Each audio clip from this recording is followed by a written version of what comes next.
إليكم مشاهدينا الكرام موعد وتوقيت مباراة المنتخب المغربي ضد منتخب هولندا برسم الدور 32 من منافسات كأس العالم 2026. المباراة ستلعب صباح الثلاثاء 30 يونيو 2026 بداية من الساعة 1 بالتوقيت العالمي، 2 بتوقيت المغرب الجزائر تونس، 3 بتوقيت ليبيا السودان، 4 بتوقيت مكة المكرمة مصر العراق.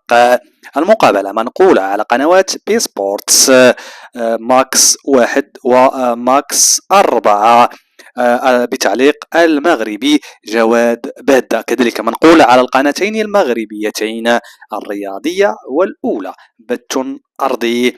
المقابلة التي ستجمع المنتخب الهولندي بالمنتخب المغربي ستعتبر المقابلة الرابعة، بحيث سبق للمنتخبين أن تواجهوا في 3 مباريات